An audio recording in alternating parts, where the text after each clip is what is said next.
생각했던 것보다 미국 경기 침체 강하게 온다. 그리고 우리 금리 인상 강하게 할 것이다. 그러니까 그런 것들이 추가적으로 올 수 있습니다. 그게 22년 하반기에 굉장히 중요한 관전 포인트입니다. 신흥국 위기 가능성. 여러분, 외국인만 자금을 유출시키는 게 아닙니다. 그거 오해하지 마세요.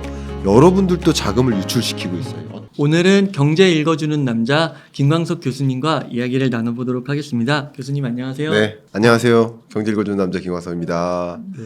교수님 또 이번 주에 정말 이슈가 좀 많은 것 같아요. 네, 우리 지난주에 FOMC 회의 가지고 이야기를 했었잖아요. 네. 그 FOMC 회의를 한 이후에 사실은 회의한 날, 그러니까 FOMC 회의에 대한 뭐 기준금리 의사 결정을 내린 당일 이제 스웨덴은 소위 1% 포인트 울트라 스텝을 했잖아요. 이제 그걸 알고 결정을 내리는 건 아니겠죠. 왜냐하면 그 전부터 회의록 같은 것들이 다 나오니까 네. 연준 위원들이 거의 동시적으로 다른 나라들도 생각했던 것보다 굉장히 강하게 금리 인상을 하네라는 것을 받아들였을 거예요. 사실 만약에 스웨덴이나 그 밖에 다른 나라들이 그렇게 강도 높게 금리 인상을 하지 않으면 FOMC 위원들은 그냥 지금의 속도를 유지해도 돼요. 네. 그러니까 지금 마치 달리기 하는 거예요. 그러니까 미국이 강하게 긴축 행보를 보이니까 다른 나라들도 쫓아가려고. 왜 쫓아가느냐? 강달러를 방어하려고. 네. 달러 강세가 자국 물가 잡는데 굉장히 불리하거든요. 이 물가를 안정화시키려면 뭐를 잡아야 되느냐? 수입 물가를 잡아야 돼요. 우리나라도 마찬가지입니다. 네. 수입 물가 상승률이 소비자 물가 상승률의 선행 지표예요. 근데 수입 물가를 잡으려면 어떻게 됩니까? 강달러를 잡아야죠. 국제 유가를 잡을 수는 없잖아요. 원자재 가격을 잡을 수는 없잖아요. 네. 적어도 자국 통화 가치를 강하게 만들면 수입 물가가 잡히는 거죠. 네. 예, 그겁니다. 그러니까 이렇게 달리기 게임을 하는 거예요. 근데 지금 보니까 이번 주에 그러니까 연준 부의장 블레이너드 그리고 그밖에 좀 많은 연방준비은행 총재들, 그러니까 거의 한국은행 총재급들이 다 모이면 페드 의장이 되는 거잖아요, 그죠? 그러니까 이 연준 총재들이, 연방준비은행 총재들이 하는 발언이 뭘까를 한번 생각해 보면 이미 FOMC 회의록에서 밝혔던 내용 우리 기억하시죠? 네. 생각했던 것보다 미국 경기 침체 강하게 온다. 그리고 우리 금리 인상 강하게 할 것이다. 지난 6월보다 더 강하게 할 것이다. 이거잖아요. 회의록 내용이. 근데 그때만 해도 어쩌면 스웨덴이 1%포인트 인상한다라는 것이 반영되지 않은 채 그 약속이었겠죠. 연준 위원들이. 네. 근데 지금 어쩌면 이번 주의 스탠스는 더 강할 거라는 거죠. 그 더 강할 거라는 그 의사결정 혹은 그 마음, 자기 FOMC 위원들의 마음이 하나하나 밝혀지는 거죠. 네. 불안하지 않겠습니까? 불안할 수밖에 없죠. 그러니까 달러 강세 기조를 다시 한번 또 여러 언론을 통해서 확인하게 될 거고요. 여러분 뭐 블룸버그나 여러 언론을 통해서 확인하실 거고요. 그리고 향후 11월, 12월 FOMC 회의의 의사결정, 금리 인상 어떻게 할지까지도 나름 자기의 의견을 얘기하잖아요. 네. 위원이 대표성이 있는 건 아닐지 몰라도 위원들이 다 같은 목소리를 내면 그 방향으로 갈 가능성이 높은 거죠. 각자 그렇게 경기 판단을 한다라는 얘기니까 그런 것들이 나올 것이기 때문에 금융이 굉장히 불안해지는 거예요. 금융 불안이 최고조에 오는 거예요. 그러니까 그러다 보면 또 우리가 궁금해하는 게 CPI 아닙니까? 그러니까 CPI 말고 PCE가 발표돼요. 이번 주에. 네. 이번 주 9월 30일 날 PCE 그건 이제 좀 이따 얘기 더 나누시고요. 그 밖에도 유로존의 CPI가 발표돼요. 네. 근데 이 유로존 CPI가 최고점을 갱신할 것으로 보고 있습니다. 안 잡히는 거죠? 그렇죠. 그러니까 유로존도 진짜 사상 최대 폭의 0.75%포인트를 올렸는데도 안 잡힌다. 그렇구나. 그러니까 이게 긴축이 가속화되는 거예요. 금리 인상 속도가 세계적으로 말이죠.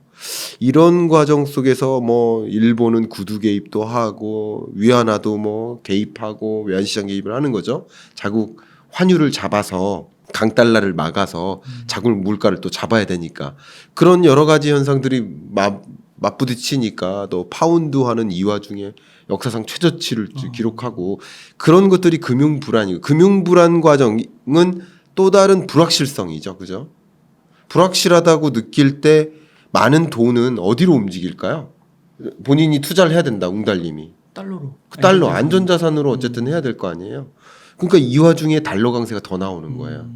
그러니까 돈이 그쪽으로 이동하는 거죠. 네. 금융 불안이라는. 그러니까 긴축 속도가 미국만큼 빠른 나라가 없고요. 그런 것들이 또 한 번 밝혀질 거고 이번 주 내내 여러분 그 방송을 통해 확인할 겁니다. 이번 주 내내 밝혀질 거고요. 그리고 그것이 또 금융 불안을 야기하니까 또 많은 투자자들이 자금을 달러 선호가 이제 집중되는 거죠.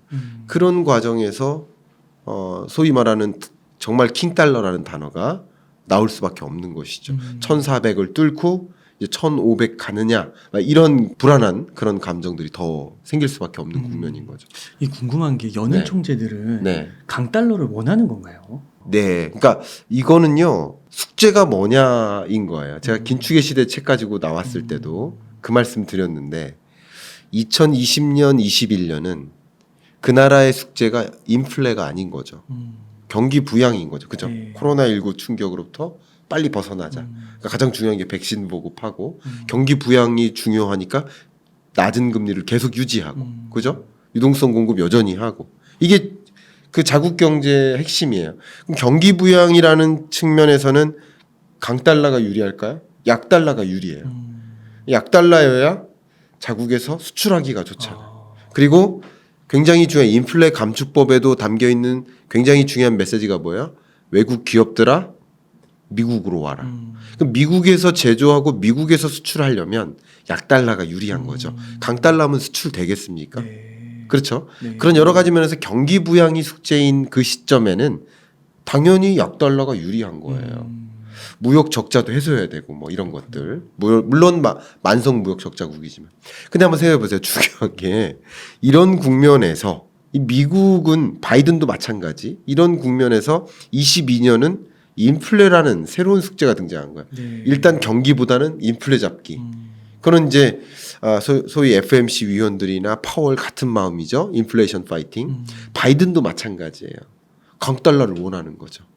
강달러여야 수입 물가를 잡고 물가를 잡으니까. 그 물가를 잡으니까. 그러니까 결국은 그 국면이 언제 있느냐에 따라서 정책 기조가 확 바뀌는 거예요.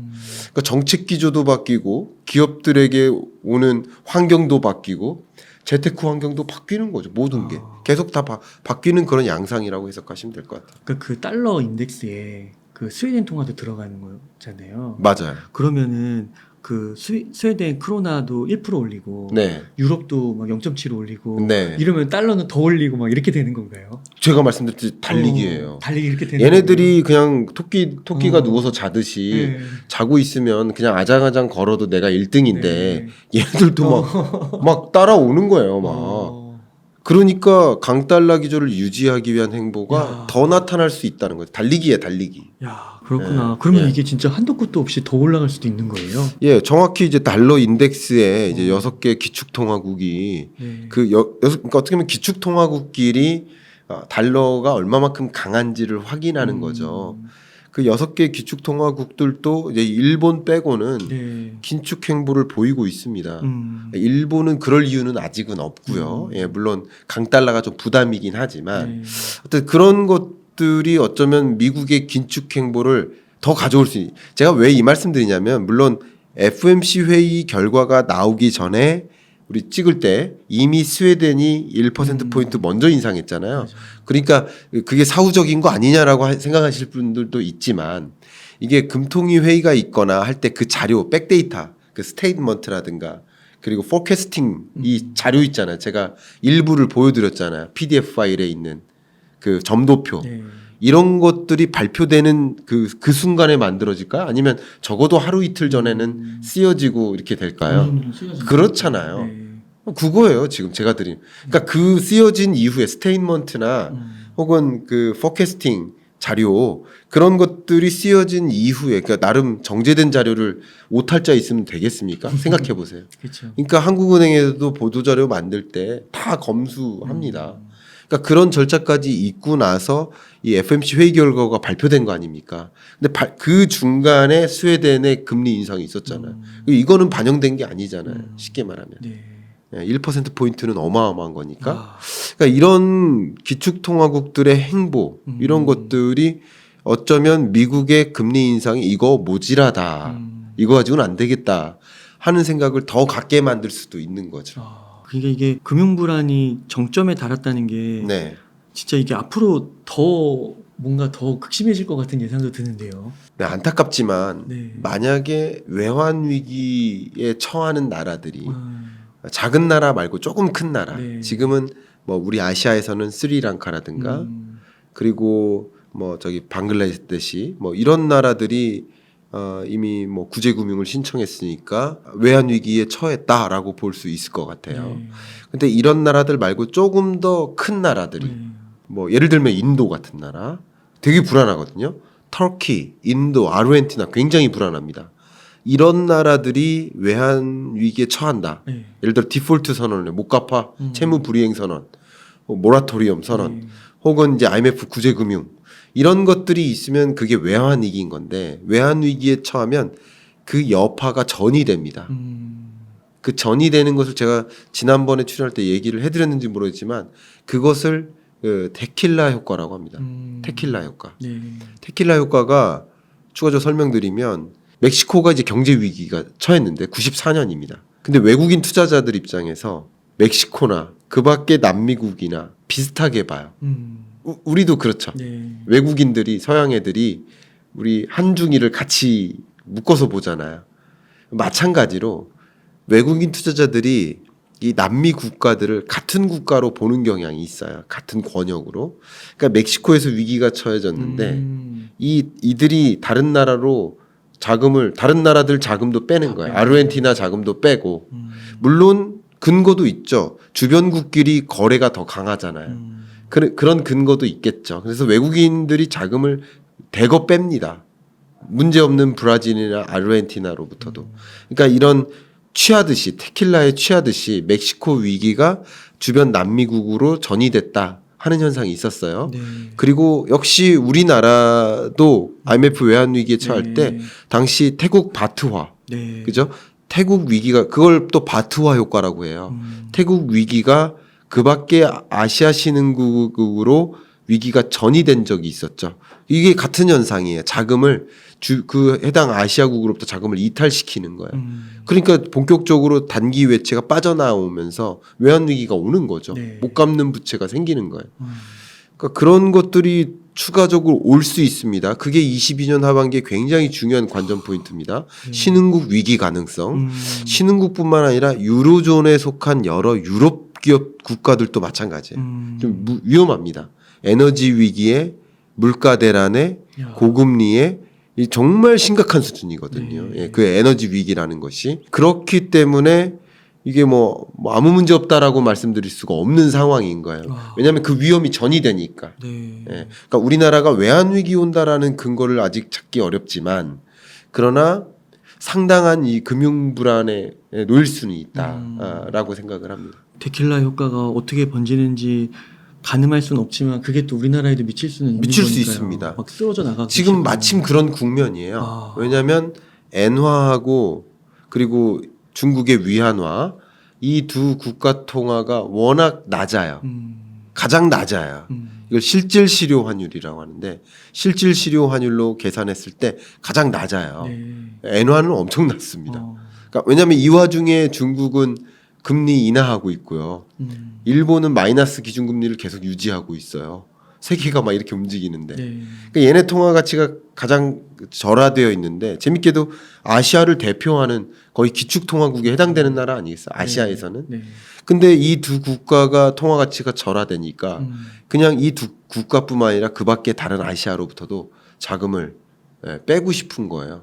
아시아 신흥 위기 가능성이 점증되고 있습니다. 아, 사실입니다. 네. 그런 것들은 또 다른 금융 불안을 야기할 수 있겠죠. 그러면 더 달러로 집중될 수가 있겠죠. 네. 미국은 안 망하겠지 하는 마음. 그 지금 이 외환 시장이 이렇게 좀 불안정해지면서 네. 그 말씀하신 대로 엔화는 네. 정말 너무 이렇게 엔저 현상이 벌어지고 있잖아요. 네네. 그래도 요즘에 좀 일본 정부가 개입을 하는 것 같더라고요. 네네. 개입을 합니다. 네. 그러니까 그 개입을 두 가지로 할 수 있는데 하나가 구두 개입. 우리나라도 계속하고 있어요. 오늘도 했습니다. 네. 구두 개입. 그러니까 이런 뭐 예를 들어서 외환 사정이 굉장히 급불안한데 이거 뭐 투기를 한다든가 뭐 그런 거 내가 가만 안 둘 거야 뭐 이런 거. 우리 정부 녹놓고 있지 않을 거야. 이런 게 구두 개입이에요. 구두 개입. 가만히 있지 않을 거다. 이 말 한마디가 구두 개입입니다. 쉽게 말해서. 그리고 구두 개입 말고 직접 개입이 있어요. 그러니까 구두 개입은 다른 말로 간접 개입이라고 볼 수 있고 직접 개입이 있습니다. 그러니까 직접 개입은 가장 대표적으로 한국은행이 달러를 사거나 팔거나 하면서 환율이 급등나갈 때 이걸 방어하는 거예요. 이게 어떻게 보면 일본이 이런 식으로 개입하는 거라고 볼 수 있겠습니다. 근데 이 개입을 이 두 가지 간접 개입, 직접 개입을 합쳐서 스무딩 오퍼레이션이라고 해요. 좀 어려운 표현인데 미세 조정이라고 합니다. 근데 미세 조정이라는 개념 자체가 미세하게 조정하는 거잖아요. 그러니까 말하면 강달러를 약달러로 바꿀 수 있는 그런 정책은 아닙니다. 그러니까 다만 일시적으로 급등락이 있을 때 이걸 어느 정도 방어하기 위한 그런 수단이라고 생각하시면 좋아요. 예를 들면 코로나19 때 여러분 기억하실 것 같습니다. 서킷 브레이커 발동하고요. 서킷 브레이커가 마치 그 두꺼비 집 내려놓듯이 하는 거예요. 그러면 이제 주식 거래를 일시적으로 차단하는 거죠. 근데 이게 장기적인 주가 하락을 방어할 수는 없지만 일시적인 급락은 막을 수 있잖아요. 마치 그런 거예요. 그런 게 이제 스무딩 오퍼레이션에 해당됩니다. 환율 급등락을 방어하는 거. 근데 역시 일시적으로나마 엔화 가치를 절상시키는 그런 효과는 있었지만 장기적으로 그냥 강달러 기조를 엔화 대비 강달러도 마찬가지, 원화 대비 강달러도 마찬가지. 이 강달러 기조를 그냥 꺾어 놓는 것, 그거는 사실 불가능하다고 볼 수 있겠죠. 예. 만약에 그렇게 할 때 바이든이 구두 개입하면 어떡할 거예요? 너네들 구두 개입하지 마 이런 식으로 얘기하면 어떡할 거예요? 그렇게 강력한 구두 개입하면 어떡할 겁니까? 초강달러 되겠죠. 그 구두 개입이 그러니까 일시적으로는 물론 그 시장 안정화 조치예요. 시장 안정화 조치. 안정화 조치지만 이 강한 달러의 시대라고 제가 몇 개월 전부터 계속 말씀드렸듯이 22년 하반기는 강한 달러의 시대가 온다라고 계속 연초부터 말씀드렸잖아요. 그런 시대인 거지 그 강한 달러의 시대인 것을 약한 달러의 시대로 바꿀 수 있는 그런 성격의 것은 아니다. 여러분이 좀 그런 걸 기억하셨으면 좋겠습니다. 그러니까 이게 강달러가 지속이 되면 우리나라 그 환율이 계속 오르게 되고 돈은 빠져나가게 되는 거잖아요. 네네. 그러면 우리나라도 좀 외환 시장에 좀 개입을 해야 되는 거 아닌가요? 지금 보면은 1,400원 뚫은 다음에 네. 와 1,420원인가 30원 금방이더라고요. 네네. 너무 빨라가지고 네네네. 개입해야 되는 거 아니에요? 그래서 우리나라도 개입하고 있는 더 것이죠. 적극적으로 개입해야 되는 거 아니에요? 그 어떻게 보면 네. 그 개입 자체가 네. 더 문제를 야기할 수도 있어요. 쉽게 말하면 아내분께서 아이가 말을 안 들으면 네. 계속 타이르죠. 네. 그러면 너무 많이 타이르면 아이가 뭐라고 생각할까요? 잔소리라고 생각하잖아요. 잔소리가 돼버리는 거예요. 그럼 잔소리가 되면 더 이상 무슨 말을 지적해도 아예 안 들리죠. 거의 비슷합니다. 이 구두 개입이라는 것이 잔소리화 될 수 있어요. 이미 6번인가요? 7번인가요? 이렇게 지속적으로 해왔습니다. 그러니까 이것이 시장에 아예 안 먹힐 수도 있습니다. 예. 그렇기 때문에 너무 자주 하는 것도 위험할 수 있겠다고 생각이 되고요. 직접 개입도 마찬가지인데요. 외환 보유액을 활용해서 좀 달러를 사거나 팔거나 해가지고 환율을 안정화시킬 수 있는 건데 그럼 외환 보유가 급격히 줄어들면 국가 신용도가 떨어져요. 국가 신용도 떨어지면 외국인 자금은 더 빨리 유출되는 거예요. 신용도 자체가 강등되면 그죠? 그러니까 그렇다고 마음껏 할 수 있는 그런 성격의 것은 아니라고 생각합니다. 적정한 수준으로 해야 되고요. 제가 갑자기 우리 22년 전망서 가지고 우리 여기 이 자리에서 이야기할 때 그런 표현을 했었는데 갑자기 부동산 정책으로 넘어와서 죄송하지만 부동산 정책 할 때도 뭐 집값 고점이다. 떨어질 일만 남았다. 이런 말을 전 정부에서 굉장히 많이 했잖아요. 그렇죠. 안 듣지 하다가. 그러니까 이제 뭐라고 생각합니까? 이제는 양치기 소년이다. 네. 그 말 믿었다가 내가 더 맞아요. 지금 집 못 샀다. 그거는 공분을 샀잖아요. 마찬가지예요. 그러니까 지속적으로 같은 메시지를 드려도 강달러가 안 잡힐 거라면 이렇게 너무 남발하는 것도 좋지 않지 않을까. 이건 제 개인적인 생각입니다만 그렇게 판단을 하고 있습니다. 저는. 근데 이게 궁극적인 아까 말씀해주신 대로 일시적인 네. 효과일 뿐이지 예. 이게 막 중장기적으로 효과가 있을까? 만약에 효과가 없다고 한다면 예. 금리 네. 이번에 많이 올려야 되는 거 아니에요? 강달러가 더 중요한 그 숙제라고 한다면, 네. 그러니까 경기 침체라는 것이 있고 네. 강달러 고물가, 네. 그게 또 한패죠. 어떻게 보면. 왜냐하면 수입 물가를 잡아야 소비자 물가를 잡거든요. 그럼 수입 물가를 어떻게 잡을까요? 금리 올려서 혹은 수입 물가를 잡으려면 달러를 안정화해야 되죠. 우리나라 통화를 가치를 강하게 해야 수입 물가가 잡히겠죠. 네.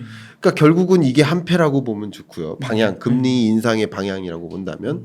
그리고 또 한 가지가 경기 침체라는 또 다른 하나의 토끼인 거죠. 두 마리, 거의 세 마리의 토끼인데 얘네 두 마리, 이쪽 두 마리는 나름 강달러 잡는 것과 그 고물가를 잡는 건 둘이 붙어 있다고 생각해 보면 어쨌든 두 그룹의 토끼들을 잡아야 되는 거죠. 그렇다고 생각한다면 이게 더 중요하다 생각하면 금리 인상 폭을 더 보폭을 높일 것이고요. 네. 아니다. 그래도 경기 침체가 너무나 우려되기 때문에 이걸 연착륙하고 싶다라고 한다면 이렇게 빅스텝, 자이언트 스텝을 하기가 어렵겠죠. 둘 중에 하나를 고르는 과정이라고 생각할 수 있을 것 같아요. 그게 0.5와 0.75의 차이인 건가요? 지금 현재 그럴 것 같습니다. 와, 그 0.25가 예. 이거를 가르는 거군요. 숫자상으로 되게 작아 보이는데. 숫자상으로는 작아 보이지만 금리의 레벨이라는 관점에서는 엄청나게 크고요. 이게 제가 이렇게 비유하면 맞을지 모르겠지만 수입 효과라고 하잖아요. 이게 채찍 효과. 이 여기서는 이렇게 하지만 네. 이 기준금리라는 게 한국은행과 시중은행과의 거래 관계인 거예요. 너 나한테 돈 빌릴 거야? 그러면 기준금리가 이거니까 이거에 이자 내고 빌려가 이 뜻이에요. 그러면 이걸 바탕으로 해서 장사를 해야 되잖아. 은행들은. 그러면 그 시중금리만 갖고 장사가 됩니까? 안 되겠죠. 네, 올려야죠. 시중금리는 그거 플러스 알파를 해서 수익을 남기는 거예요. 그러니까 유통사인 거야. 돈의 유통사. 은행은 돈의 유통사니까 제조기업한테 옷을 떼다가 팔려면 수익을 붙여야 되잖아요. 그렇죠. 근데 제조 가격 자체가 올라가면 수익을 조금 덜 올리더라도 이건 올라가는 거잖아요. 그러니까 시중금리가 걷잡을 수 없이 올라가요. 그것은 이 부동산 시장이나 주식 시장에는요 굉장히 큰 영향을 미칩니다. 굉장히 큰. 예, 그렇게 가정하고요. 실제 그런 면에서 지금 여러분 외국인만 자금을 유출시키는 게 아닙니다. 그거 오해하지 마세요. 여러분들도 자금을 유출시키고 있어요. 제가 광의의 의미에서 쉽게 말하면 주식 시장으로부터 우리 개인 투자자들도 이탈하고 있고요. 그렇죠, 그렇죠. 그래서 이미 2020년 이 코로나19 직전 그때랑 비교해 보면 근래 역사상 증권 계좌의 잔고가 가장 낮은 수준이 이게 뭡니까? 주식 안 한다는 거잖아요. 예금으로 가고. 예, 예금으로 가는 모습이 그러니까 여러분들도 그래요. 맞아요. 근데 여러분만 그런 게 아니라 외국인 투자자들도 그래요. 네. 근데 그러면 주로 어디를 먼저 빼느냐? 아무래도 급등락이 큰 시장으로부터 빼는 건데 지금 봤을 때 아시아가 불안하다 느낄 거 아니에요. 일본, 중국의 행보 때문에. 아 정말 예, 제가 댓글을 하나하나 우리 제 채널 그 댓글을 하나하나 보는데 그 댓글 중에 정말 이쯤 되면 횡포 아닙니까? 횡포죠. 그러니까 그러나 이런 것들을 우리가 통제할 수 있어요? 없죠. 그걸 뭐라고 합니까? 외재적 변수라고. 우리가 통제할 수 없는 건 외재적 변수예요. 그러니까 항상 어떻게 됩니까? 외재적 변수가 등장하면 그것으로 인해 어떤 변화가 있는지를 보고 대응하라는 거죠. 네. 저의 의견은 그런 겁니다. 교수님 그러면 한국은행 대응 잘하고 있는 건가요? 뭐 잘한 것은 아니죠. 결과적으로. 네. 물가 못 잡았잖아요. 높은 물가잖아요. 우리나라. 네. 근원 물가도 높고요. 물가 못 잡았고 한국은행의 책무는 당연히 물가 안정인데 한국은행 법 1조 1항에 쓰여져 있는데 고물가잖아요. 강달러잖아요. 무역 적자 만들었잖아요. 이런 것들이 한국은행의 책무를 다한 걸까? 결과적으로 놓고 말씀드리면 뭐 한국은행도 할 수 없는 일이다라고 하면 어쩔 수 없지만 뭐 결과적으로 우리 국민들이 당면에 있는 이 경제 현상이 한국은행이 잘했다. 뭐 전 정부 문재인 정부나 현 정부 윤석열 정부가 잘했다. 다 못한 거죠. 뭐. 네. 네, 결과적으로 그렇게 생각합니다. 죄송합니다.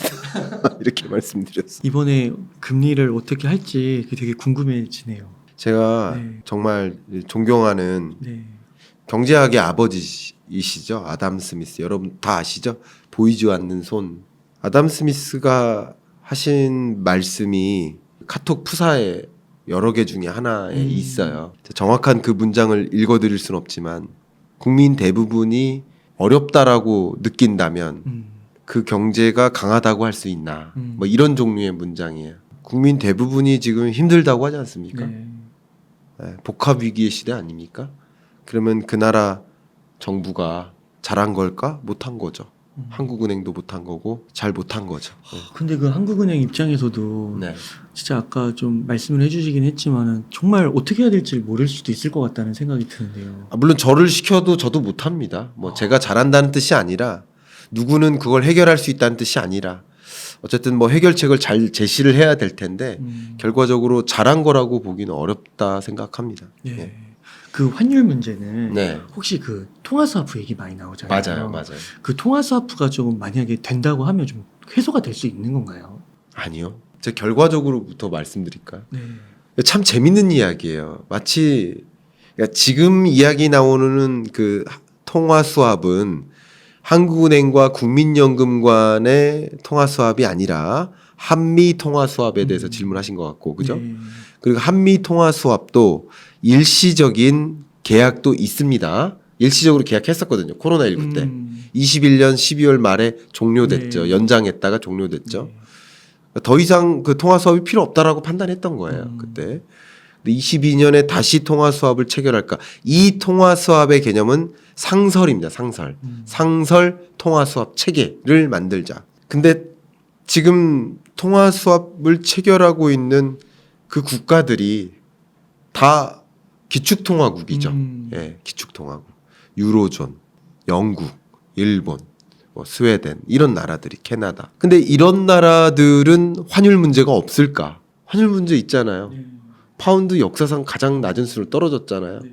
그러면 이 통화 수합을 상설로 체결하는 것이 마치 만병통치약인 양 생각하는 것, 그것부터 잘못되지 않았나라는 생각을 하고 있어요. 개인적으로. 통화 수합을 상설 체결해 주지도 않을 뿐더러 않으리라 생각합니다. 근데 일시적인 통화 수합을 말 꺼내면 될 수도 있을 것 같아요. 이건 외환 위기를 방어하기 위해서. 그런데 이게 마치 강달러를 잡는 수단인 양 생각하는 거, 혹은 그것을 이제 언론에 이렇게 얘기하는 거, 그것은 좀 잘못됐다 생각을 하고요. 그렇지 않고요. 그러면 엔화가 그렇게 절하되지 않았어야죠. 그죠? 그러니까 통화 수합이 그런 목적이 아닙니다. 목적 자체가. 이것은 외환 건전성을 만들기 위한 것이지 금융 불안을 해소하는 목적인 것이지 그냥 강달러를 약달러로 만들고자 하는 그런 목적으로 통화 수합을 체결하는 게 아니라는 거죠. 그러면 다시 뭐 약달러가 되고 우리나라 원화가 너무 또 강해지면 통화 수합 상설 체결했던 거 그러면 또 없었던 일로 만들 겁니까? 그 환율을 조정하기 위한 수단이 아니라는 거죠. 일시적으로 뭐 기여는 있겠지만 예. 그렇다고 생각이 되고요. 더 중요한 것은 구두 개입이니 직접 개입이니 아니면 통화 수합이니 이런 것들이 미국이 해줄 거라고 생각을 저는 못 하겠습니다.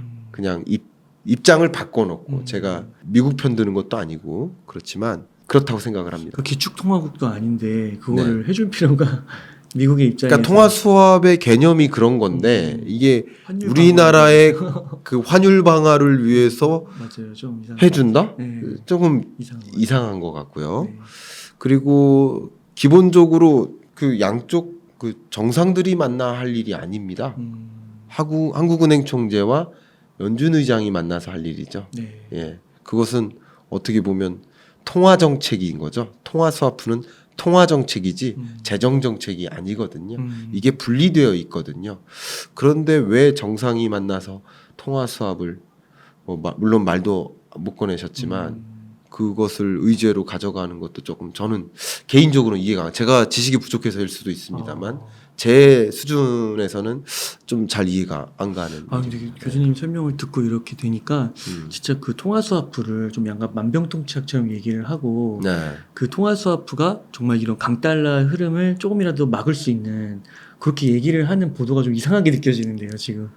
이상하죠. 네. 그럼 파운드화가 이렇게 안 떨어졌어요. 전문가분들도 그렇게 많이 얘기하시더라고요. 아 교수님 그리고 그 요즘에 뉴스를 좀 보니까요 강달러라는 용어도 쓰는데 네. 킹달러라는 용어도 쓰잖아요. 네. 이 환율이라는 것은 그쪽 나라 통화와 이쪽 나라 통화의 교환 비율이잖아요. 그죠? 교환 비율이라고 한다는 얘기는 이 나라의 긴축 때문만 강달러를 만드는 것이 아니라 우리나라 자체적인 요인이 될 수도 있어요. 가장 극단적인 사례가 전쟁이죠.